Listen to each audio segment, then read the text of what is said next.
What is going on, guys? Welcome back to the channel. Good to see you all again. Alright, there's a filing that we need to talk about. I think we're all adults here. We need to look at it. We need to talk about it, and we just need to put it out there.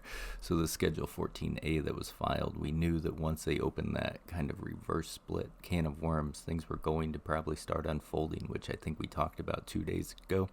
Well, here it is. It's unfolding. It's in print. The company's coming to you with it. So let's look at it. There's a lot in here. We're just going to highlight a few points just for the sake of time and keeping this video halfway brief. But I mean, I think you guys need to read through this. If you're here for a quick trade, if you're scalping it, perfect. You don't probably care about this. But if you are, say, holding this, or you plan to hold this past the end of the year, well, listen up, because this could have a big impact on what your plans are. I am rethinking some things right now.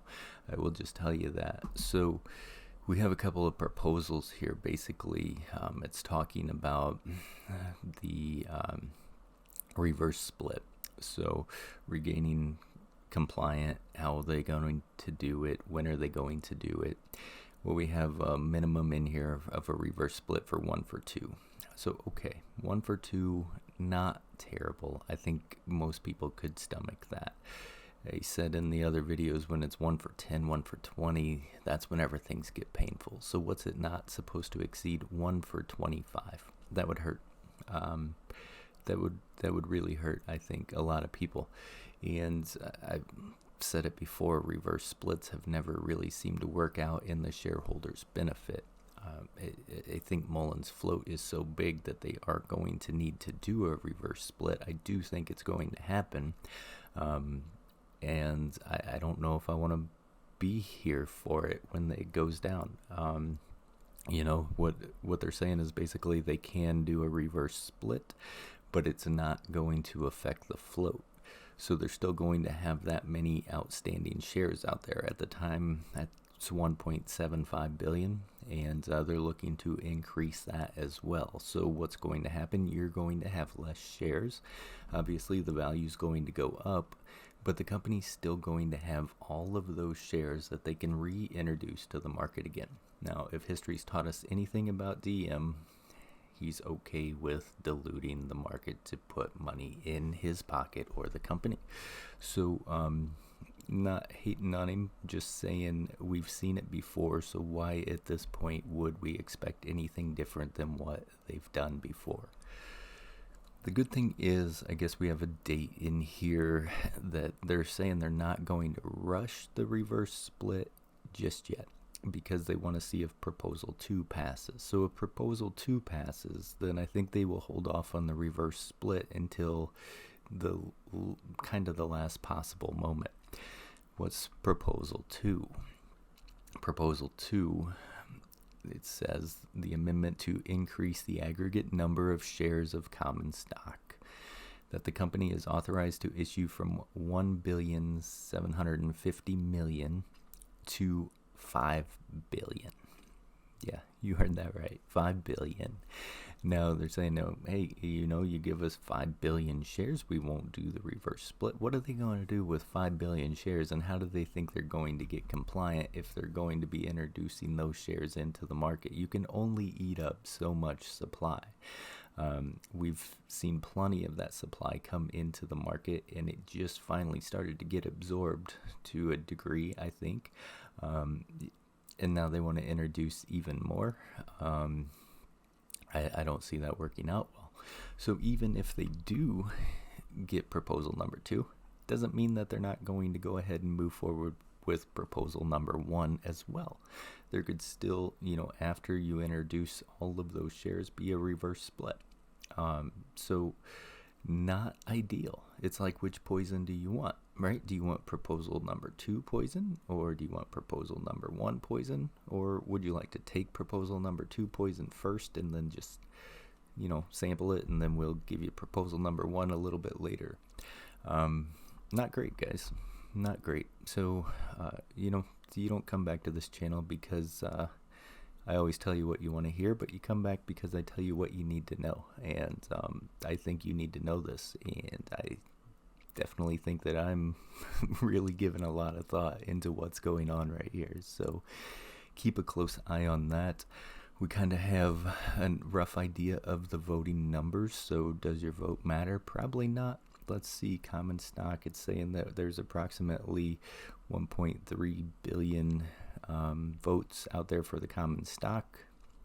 We know David's AA preferred stock has 1.3 billion voting power, and we got some A preferred stock out there, and we have some Series C preferred stock out there, so more than likely they're going to vote in harmony with DM. So does your vote matter? I don't think so. I would almost say no, it does not matter. The other thing I was looking at was basically, so it does say that there's authorized common stock of 1.75 billion, so I wasn't too far off whenever I was estimating 2.5 billion out there for the float, but it's going to be much larger. It's going to be much larger. So let's see what else. Oh, they wanted to move the incorporation. Where are we moving that from? I think we're moving it from Delaware to Maryland. So what would be the reasons for doing that? It says Maryland has no franchise tax for corporations. Delaware imposes a franchise tax. So what do they base that on? The aggregate number of shares of authorized stock. Well, guess who has plenty of shares of authorized stock? Mullen. Guess who might have more shares of authorized stock? Mullen. It also has a capital structure for the assets. So we know that Mullen's acquired several assets here lately. So tax benefits, right? Number two, basically saying that Maryland provides a statutory standard of conduct for directors for broad exculpation of directors and officers from liability for money damages and lawsuits by stockholders or by the right of corporations, and for broader indemnification and reimbursement of litigation expenses. So protection for the company. I'm sure most shareholders are not going to agree with what's going on, so it would make sense that they would move that over there. Maryland law offers additional protection in the event of unsolicited takeover attempts that the company believes should better protect stockholder interest. So we did talk a little bit about hostile takeover. Perhaps that was why David needed the one share of so much voting power. I don't know if they're in immediate harm of that, but if they do a reverse split and everybody's holdings go down, a 1 for 25, but they keep the float the same, they state that in there that they want to keep the same float. If you have a 5 billion float and everybody's shares got cut, there's a very easy chance that somebody could come in and slowly start gathering up those shares under the radar and easily have a hostile takeover situation. So I can see why they would want to protect themselves there, because they're not going to be able to keep an eye on 5 billion shares. If they're going to keep that float and reintroduce them into the market, I don't know.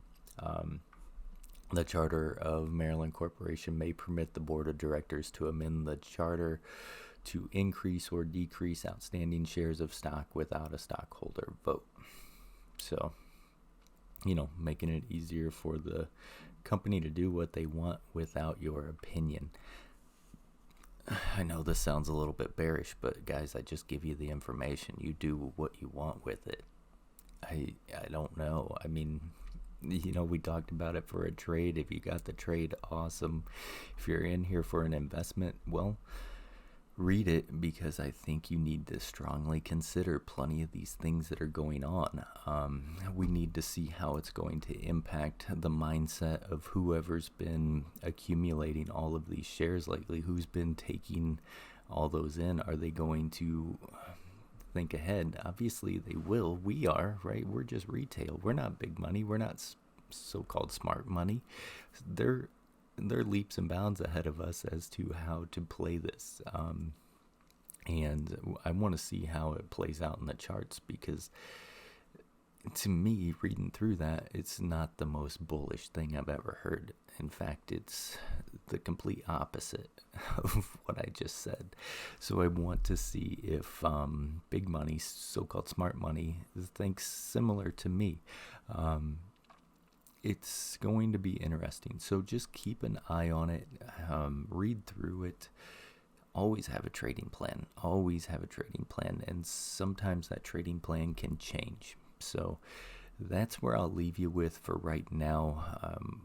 It's not going to happen until December 23rd for the meeting, so there is a little bit of time. We'll see how it plays out, but ultimately December 23rd is not that far away. So let's keep an eye on the charts. Let's keep an eye on the movement. Let's keep an eye on the news, and let's just go from there. So I will catch you guys in the next one. As always, stay golden, people, and may your accounts stay green.